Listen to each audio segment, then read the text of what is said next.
Welcome to War Stories and Fairy Tales. I'm Scott, I'm your layman, and this is our history of war.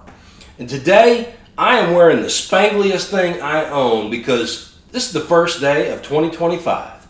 Happy New Year! So our New Year's holiday episode is going to be a little bit different from what you're used to.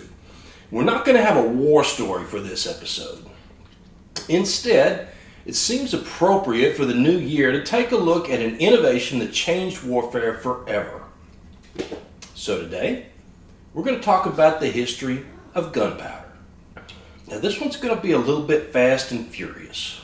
We're going to try to cover about 1,000 years of history in half an hour, which means we're going to go a little longer than your usual holiday episode, and I'm not going to be able to get into much in the way of detail. Instead, we're going to go fast. We're going to hit the broad strokes, and we're going to get into the details later when we look at battles where the technology is important. Which means first we have to answer the question, what is gunpowder? Well, gunpowder, or what you might hear called black powder these days, is an explosive mixture of three components: charcoal, sulfur, and saltpeter. Charcoal is the black stuff you get when you burn wood in a low oxygen environment. Sulfur is an element we get by digging it out of the ground. And saltpeter is a salt that crystallizes naturally out of, well, let's just say you can find it around livestock pens and latrines. Each of these components is going to burn on its own, but you grind them up into a powder and mix them together and you get something special. So technically gunpowder isn't actually explosive. It burns fast, but if you just burn it out in the open, you get more of a whoosh than a boom. Burning in a tight space though, now you can get a boom. And if you can direct the force of that boom in a particular direction, you can launch a projectile. Of course, it took us a long time to figure all that out. It was the Chinese who started it. We have Chinese manuscripts going all the way back to 142 CE. That might refer to gunpowder. This one describes a mixture of three powders that would fly and dance. But most of the early Chinese texts, the ones that describe what the three powders are at all, mostly talk about sulfur and saltpeter and something else, like dried herbs or dried honey, but not charcoal.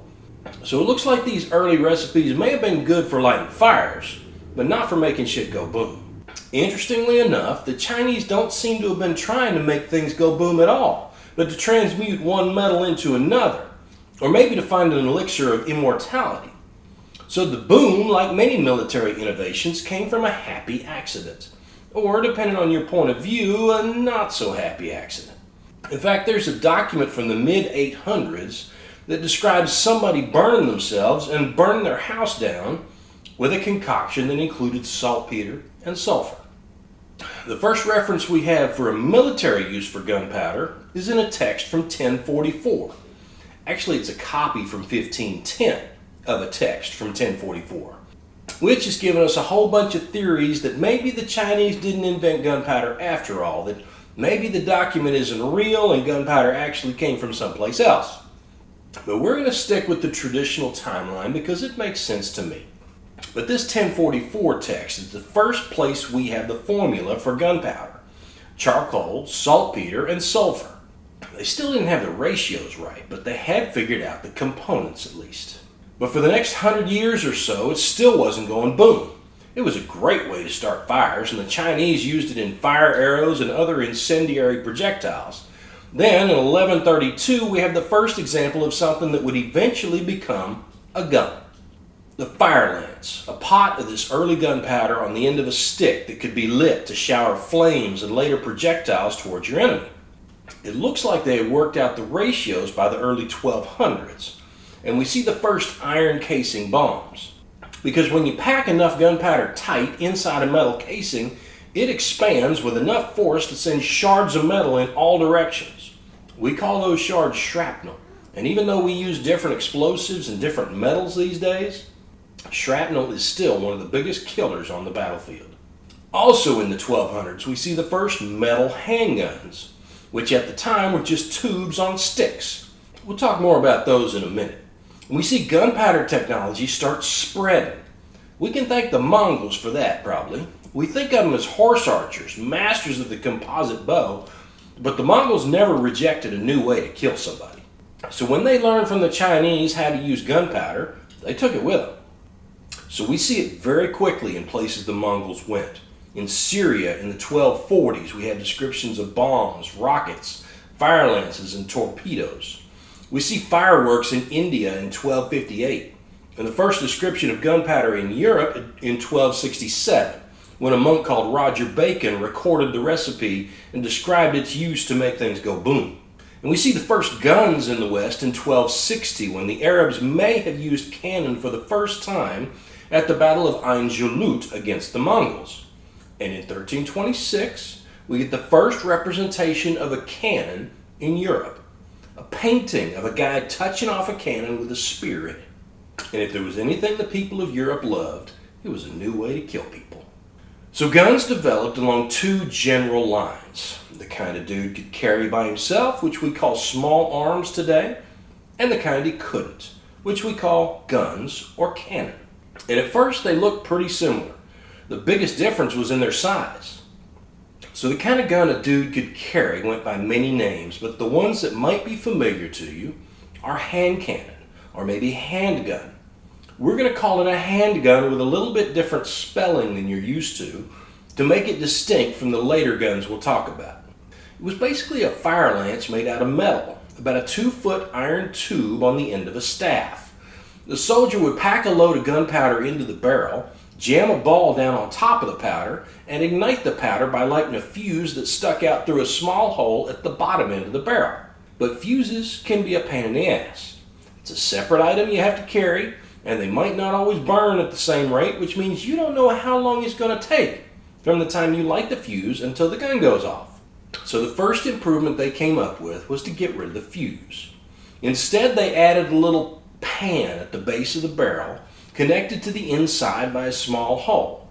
When the soldier lit the powder in the flash pan, the small explosion would ignite the larger charge inside the gun through the touch hole, which meant if everything worked right, the gun would go off at pretty much the same time he lit the powder in the pan. So he's got his little pan, he's got his fire, he just touches it, and it goes off. Boom! And once they figured that out, they needed to come up with a more reliable way to light it. Because I'm sure you've already figured out that carrying an open flame around loose black powder is maybe not the greatest of ideas. In the best case, it's a logistical problem.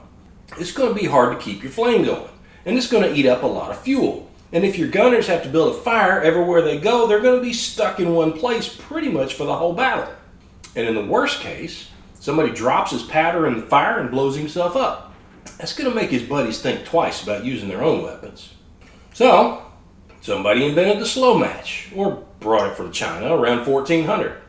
Now, a slow match is just a length of cotton cord that's been chemically treated, usually by soaking it in something, to make it burn slowly and evenly. You can carry 3 or 4 feet of this slow match, light the end of it in the morning, and carry it around with you all day. Now, instead of an open flame, you have a match that's smoldering rather than burning, with a hot coal on the end of it, kind of like the cherry on a cigarette. Now you don't have to carry an open flame around with you, or build a fire everywhere you go, and the danger of blowing yourself up is much lower. But it's one more thing you have to carry, and if you have to hold your match in one hand and touch it to the pan, that only leaves you one hand to hold and aim your weapon. So around 1411, they figured out how to attach the match to the gun with a lever called a serpentine, which allowed the gunner to hold the staff with both hands while he touched the match to the powder with just 1 or 2 fingers. The next improvement was ergonomic. Somebody figured out how to replace the staff with what we would recognize as a proper shoulder stock. Now the gunner could brace the gun against his shoulder, improving stability and making it less likely that he would injure himself when he fired, and adding a little bit more accuracy to the weapon. And then they replaced the serpentine with the first proper trigger mechanism, the matchlock. And for the first time around 1475, guns looked just a little bit like they look today. And I'm going to take just a minute to talk about one of my pet peeves in historical storytelling. It was in the matchlock era that we got the command fire as an order for a unit to fire their weapons in a volley. Actually, the original command was give fire, meaning touch your match to your powder. It evolved into fire over the centuries after matchlocks fell out of use. My point is, nobody ever fired a bow or a crossbow before about 1500. If you're writing a story set before that date and you want your archers to send their arrows on command, your officer ought to command them to loose, not fire. It's a minor point and it really doesn't mean much, but it's something I notice every time I hear it. And if I notice it, you know other people do too. Anyway, the arquebus, which is what we call this gun with a matchlock and a shoulder stock, the arquebus was effective. But if a gun is a good thing, a bigger gun must be better. So for a while in the early 16th century, guns got bigger. Big enough, in fact, that the gunner needed to carry a forked rest with him to support the weapon as he took aim and fired. This larger gun needed a new name, so they called it a musket. And as I'm sure you've already figured out, the next improvement was to get rid of the slow match. Because needing to keep a match lit all day is kind of a pain in the ass, especially if it's wet outside. They needed to figure out how to reliably create fire on site, on demand. The first attempt, or at least the first that worked, was called the wheel lock, which came into use about 1500. A hammer held a piece of pyrite or fool's gold against a rough-faced wheel next to the priming pan. When the gunner pulled the trigger, the wheel would spin, striking sparks from the pyrite and igniting the powder in the priming pan. But this was an expensive design with a lot of moving parts, which meant it was mostly a weapon for wealthy cavalry troopers. Common soldiers didn't have access to it. So by about 1550, a different kind of lock called the snap hands appeared on the battlefield. This is the first lock that used flint to generate the sparks to ignite the powder. Pulling the trigger released the hammer to strike a steel plate above the priming pan. And at the same time, the protective cover slid off the pan, allowing the sparks to fall into the powder. Well, the snap hands was a good design and much simpler mechanically than the wheel lock, but it still had a lot of moving parts. Then by 1680 or so, somebody figured out how to make the steel and the priming pan cover out of a single piece, so the hammer would strike the steel and uncover the pan in the same movement. This was the flintlock, a name I imagine you've heard, and it would remain in general use for almost 200 years until it was replaced by the percussion cap in the first half of the 1800s. And that allowed a weapon to work in wetter conditions and made it much more reliable than anything that came before it. But let's back up a little bit and look at a couple of other improvements that were happening at the same time, but wouldn't really catch on for a while. Because the improvements we've been talking about have been about reliability, but they didn't do much for accuracy or rate of fire. So let's talk about those. Accuracy is a pretty big deal. You've heard how much more accurate bows and crossbows were compared to early guns. It's a little overstated, but it's mostly true, because most early guns were smooth bores, or smooth on the inside of the barrel, and the balls didn't fit tightly in the barrel, which means their accuracy at 100 meters could be measured in feet. The simplest way to fix that is to make the bullet spin as it leaves the barrel. And the simplest way to do that is to cut grooves in a spiral pattern called rifling on the inside of the barrel, which is where we get the term rifle. They were invented in the 1400s, but they didn't become common on the battlefield until the mid-1800s. Because to make a rifle work, your bullet has to fit tightly in the barrel, which makes it much slower to load. An infantryman with a smoothbore musket can load and fire 3 shots in the time it takes a rifleman to fire 1 with solid ball ammunition. So rifles remain pretty rare on battlefields, usually restricted to sharpshooters or specialized light infantry units. Until a guy named Miney invented an expanding conical bullet in 1849 that allowed a rifle to be loaded as fast as a smoothbore musket. After that, rifles replaced smoothbore muskets just as quickly as governments could figure out how to afford them. So that's accuracy. What about rate of fire? Well, there's only so much you can do when you're working with a muzzle loader, which is what we call the gun when the bullet goes in the same end of the barrel that it comes out of. So for a long time, rate of fire was all about making the loading process more efficient. Because loading is a little bit tricky. You want to make sure you get just the right amount of powder behind your bullet, because too little powder could mean your bullet doesn't make it out of the barrel, or doesn't go as far, or hit as hard as you want it to. And too much powder could burst your barrel, although that was much rarer for small arms than for big guns. The first improvement on that end was to have the guys portion their powder and shot out into pre-measured charges. So all they had to do was take a charge and load it without having to measure it. These charges were carried in little bottles made out of wood or bamboo, and each one contained just enough powder to send one bullet downrange. If you've seen a picture of a musketeer or an arquebusier with several long dangly bits hanging off a baldric across his chest, those are his charges. Your basic musketeer with a matchlock or a snap-hands musket could carry maybe a dozen of those. The next improvement was paper cartridges. These are powder and shot measured out and wrapped in paper either by the soldier himself or by somebody else. These allowed him to carry powder and shot together in one pouch called a cartridge box, which not only sped up the loading process but also allowed him to carry many more shots. By the 1700s, it was common for a soldier to carry 40 or even 60 paper cartridges into battle. But he still had to tear each one open, pour the powder down the barrel, and ram the bullet down on top of it. The next major innovation was metal cartridges, which could hold powder and shot and primer all together in one unit that didn't require tearing or pouring or ramming. But in order to make metal cartridges work, you have to be able to load your weapon from the breech or from the bottom end of the barrel. This was a need soldiers identified way back in the 1500s, but there was a problem. The forces generated by repeated explosions inside the gun barrel would eventually defeat pretty much every attempt at a breech loading mechanism. Add to that the fact that every musket until the 1800s was a unique piece crafted by a smith or an armorer, which meant the more complex they were, the more expensive they were, and the moving parts wouldn't have been compatible between weapons. Still, plenty of methods were tried, and none really caught on. It wasn't until mass production became common in the 1800s that breech-loading small arms became cheap enough to equip armies with them. The first really viable example was the revolver, which became popular in the 1830s and used a revolving cylinder preloaded with powder and shot to allow 6 shots before reloading. It turned out this mechanism was better for pistols than rifles because there was a risk that the unfired cylinders might go off all at once in what's called a chain fire. If that happened, you can imagine you wouldn't want to have a hand forward of the cylinder. And you also kind of need percussion caps or metal cartridges to be able to take advantage of a revolving cylinder. A flintlock with a priming pan and a touch hole really wouldn't work as well. But metal cartridges allowed for some other breech loading options that you'll probably recognize.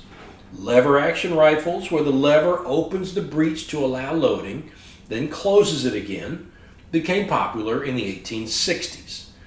And many of these came with magazines, which are a part of the weapon that holds several shots, so you don't have to reload it every time you fire. Bolt action rifles became popular in Europe around the same time lever action rifles became popular in the Americas, and ultimately replaced them as the standard military weapon around the world because the design is a little simpler and allows for a more powerful cartridge. And metal cartridges allowed for rapid-fire weapons as well. Before metal cartridges, the way to fire a lot of bullets quickly was to have a weapon with a lot of barrels that you could shoot one at a time or all at once. But the Gatling gun changed the game in 1861. It had 6 barrels that rotated, allowing one to load while another was firing, which enabled a rate of fire of about 200 rounds per minute. By the 1880s, new powder blends called smokeless powder started taking over the battlefield from black powder. These blends burned more efficiently than black powder, producing less smoke and less residue, and this allowed true machine guns to be developed. The first of these was the Maxim gun, invented in 1884. And smokeless powder also allowed automatic weapons to be developed, because the cleaner burning allowed some of the gases from the burning powder to be captured to cycle the action automatically, which gave us everything from the automatic pistols of the First World War to the first assault rifles of World War II. And the weapons we use today are still based on those patterns. So that'll cover small arms. What about the big guns? Well, the oldest cannon we know of, and it's not 100% for sure, is from China in 1227.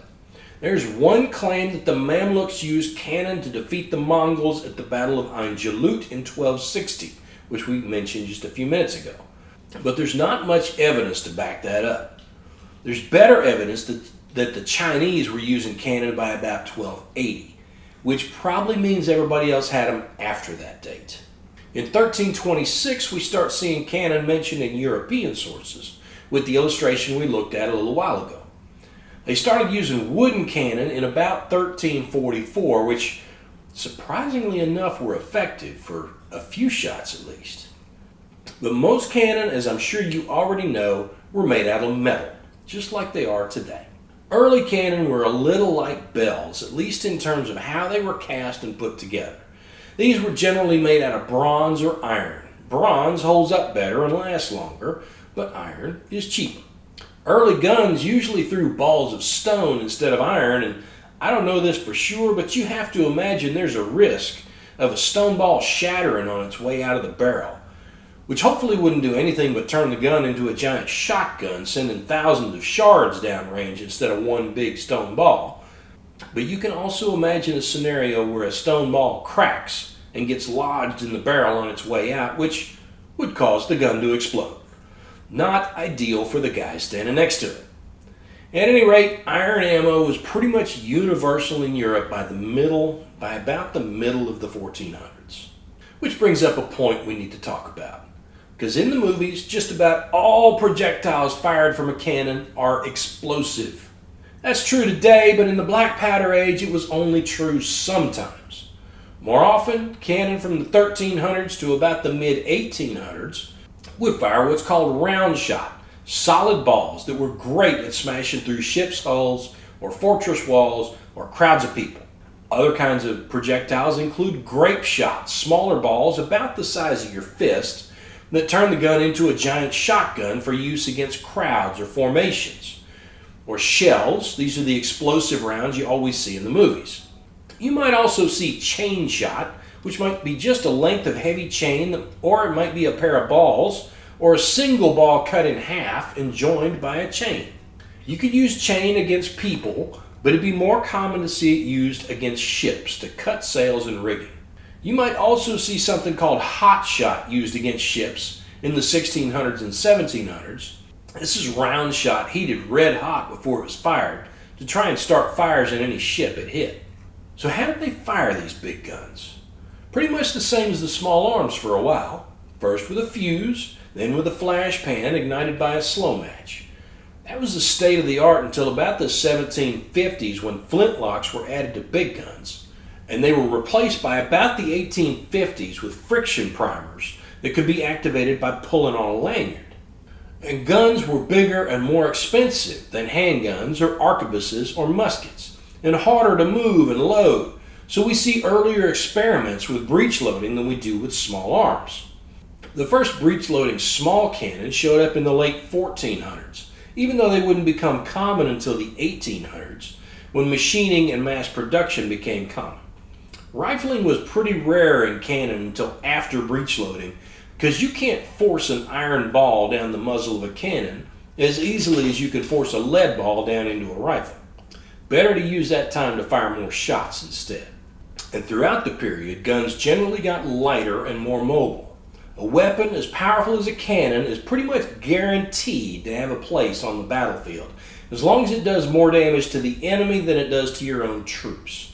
So as long as it can reliably fire without exploding, you're going to keep using it.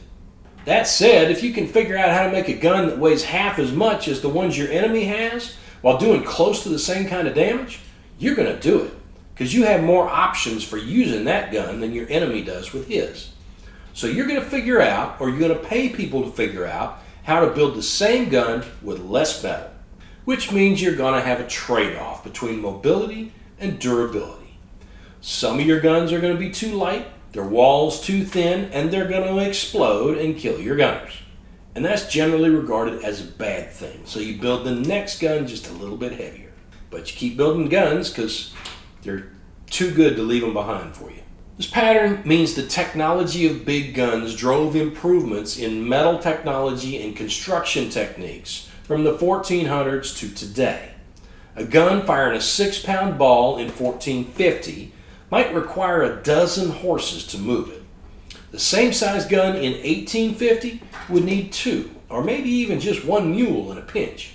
And it wasn't just 6-pounders, of course. Guns came in all sizes, from the behemoths of Constantinople to little 3-pounders that could just almost be carried by one guy. Hell, in the 20th century, we did invent artillery pieces that could be carried by just a few guys. By World War II, a 60mm mortar could be packed in by a crew of 3 to 6, depending on how much ammo you needed to carry. And one guy could carry a bazooka if he had a few others to hump his spare ammo.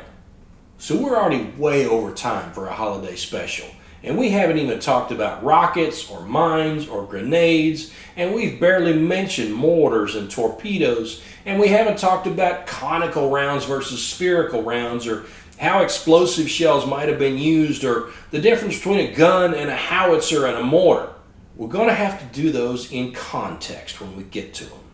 But if you'll stick with me for just a few more minutes, I want to talk about how gunpowder changed the way we fight. It's not going to be a proper war story, but I hope you'll at least find it informative. So it's fairly common, or it used to be when I was younger, to talk about all the disadvantages and drawbacks of gunpowder weapons and compare them to the other weapons they competed with and wonder how the hell they ever caught on in the first place. And it's true that guns in the 1300s couldn't shoot as far or as accurately or as fast as longbows or composite bows or crossbows. But that comparison misses a couple of points. First, and not to oversimplify, a handgun is an iron tube on a stick. Once your smiths know how to make it, they can turn out 100 of them pretty quickly.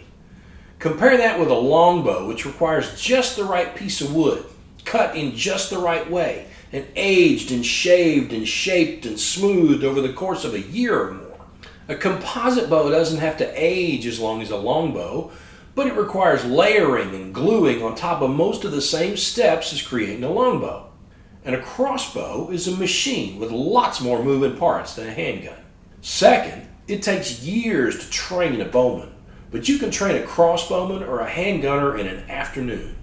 Load it like this, point it like this, shoot it like this. You can't make him an expert in an afternoon, and you can't teach him tactics in an afternoon, but you can give him the basics. And third, the ammunition for a bow or a crossbow has to be made by a craftsman and requires wood and steel and feathers and glue, and each of the components has to be trimmed or shaped or forged or mixed. But you can hand a gunner a lump of lead and a mold and show him how to cast his own bullets over his campfire. And you can show him how to measure his powder out before the battle so he doesn't have to make the time to do it while he's trying to stay alive. And even early guns were just as good at tearing through armor as the most powerful bows and crossbows. All those factors together mean you can put more men in the field faster for less money and have each of them be just almost as effective as what you had before. And that's before we even talk about big guns.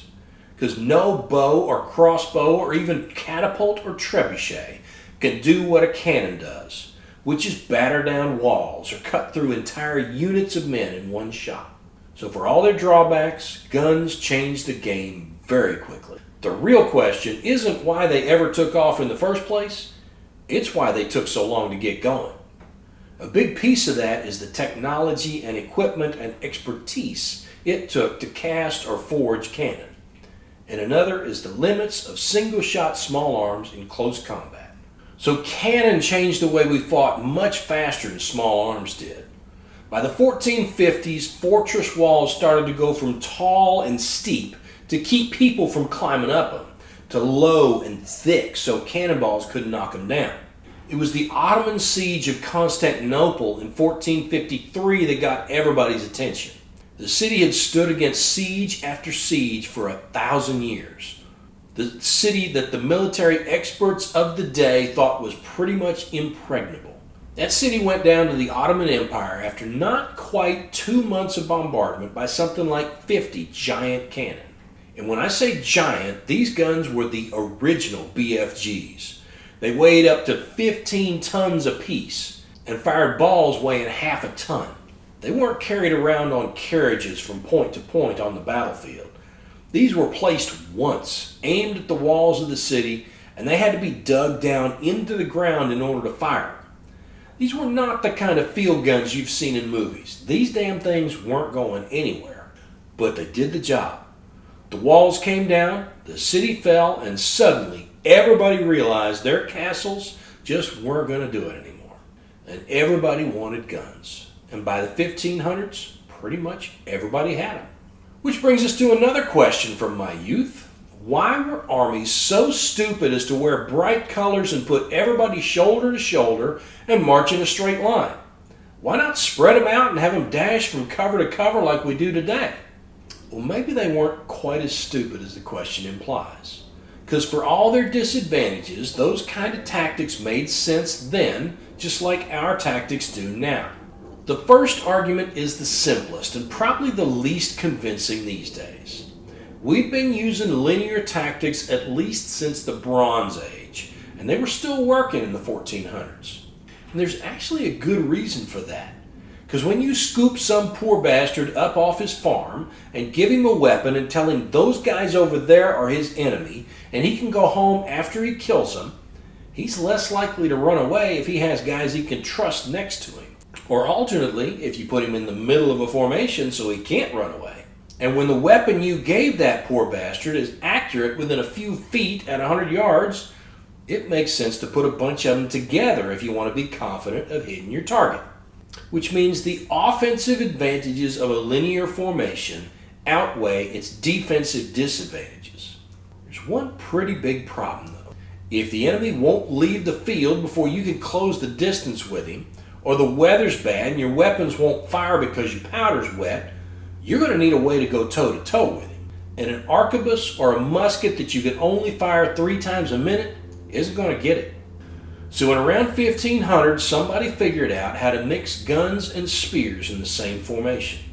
The guns could fire while the enemy was at a distance. Then the spears, really 16 to 20 foot pikes, could step forward for the close-up work. Effective, but a little awkward. Then it occurred to somebody that the gunners were already carrying weapons that were 4 to 6 feet long. If they could figure out a way to put a blade on the end of a musket, it could work as a kind of spear itself, and you wouldn't need all those pikes. The idea of the bayonet came up in the late 1500s, but for a long time bayonets were the plug type that mounted inside the end of the barrel, which means the guy had to stop after he fired his last shot and fix his bayonet, maybe while the enemy was charging him, and he couldn't fire again until he took it out. Awkward at best. Better to stick with pike and shot till a better idea came along. And in about 1700, a better idea came along. Some smart son of a bitch figured out how to put the bayonet on a socket and offset it from the barrel. Now you guys could fire their weapons with their bayonets fixed, which meant you could get rid of your pikes and issue muskets to everybody. Pretty much the only places we see spears after that is with cavalry lancers, who couldn't use muskets because they needed a hand free for the reins. And that's how it went until about the 1850s, when you might remember a guy named Miney invented a bullet that made rifles fire as fast as smoothbore muskets. Formations opened up in response to that, guys marching arm's length apart instead of shoulder to shoulder. But we stuck with linear formations for a little while longer. Then, in the 1860s, breech-loading rifles started to become common, and the amount of metal that could be accurately sent across the battlefield at long range made cover more important than it had ever been before. We started digging trenches on every battlefield, and tactics started to look a little bit like they did in the First World War. And since about 1900, we've had machine guns. And since the First World War, we've had tanks. And since World War II, we've had assault rifles. And now we're using non-gunpowder technologies to reach out and touch our enemies from farther away than ever before. So we may be getting close to the end of the gunpowder age. But I'm not here to tell you about what might be coming in the way of military technology. I'm here to tell you war stories about how we've done it in the past. And it turns out, when we talk about the history of war, gunpowder is pretty important. So thanks for watching, and if you're still here, thanks for sticking with me. If you enjoyed this episode, please give me a thumbs up and hit that subscribe button. And don't forget to tell your nerdy friends about me, including the one you just thought of when I said that just now. Till next time, I'm Scott, reminding you to piss when you can. Have a good one, and Happy New Year!